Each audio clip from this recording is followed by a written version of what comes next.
তেলের দাম বৃদ্ধি পায় তাহলে আমাদের এই গাড়ি ঘোড়া চালানো সম্ভব হবে না। এগুলা আমাদের যদি তেল পাম্প বন্ধ হয়ে যায় আমাদের যে টিকিট করা আছে এই গাড়ি চালানো সম্ভব হবে না। কারণ তখন দেখুন যে একটা বড় ধরনের বিশৃঙ্খলার সৃষ্টি হয়ে গেছে। কিছু কুচক্রী মহল আছে, এরা কিভাবে জায়জামালা তৈরি করবে, কিভাবে ভাঙচুর করবে এই আশা বসেই থাকে। এইটা আমার একটা অনুরোধ শিমুল বিশ্বাস ভাইয়ের কাছে যে উনি এই ব্যাপারটা দেখবে। আর আরেকটা কথা, এইখানে আরো উপস্থিত আছে সাংবাদিক ভাইয়েরা, আরেকটা কথা না বললেই না, এই টার্মিনাল আমাদের লোকাল এলাকায় পড়ছে।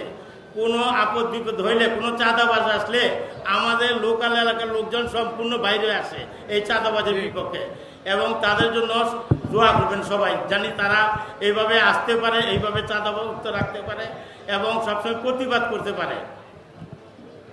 যাক, আমার আরেকটা কথা, এত কথার কিছু নাই, যদি নিজের দিয়া অন্যের বিচার করা হয় তাহলে আমরা সব পাইয়া যাব। জীবন নিজের একটা কষ্ট লাগলে অন্যরও কষ্ট লাগবে, এই জিনিসটা আমাদের বুঝতে হবে, তাহলে আর মানুষকে কষ্ট দেওয়া যাবে না।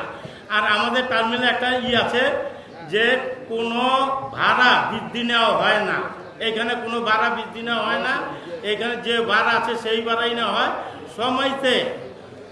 ওই যে আমরা সব সময় টিকিটের দাম কম রাখি, বিআরটি থেকে যা নির্ধারিত ভাড়া থাকে তার কম রাখি।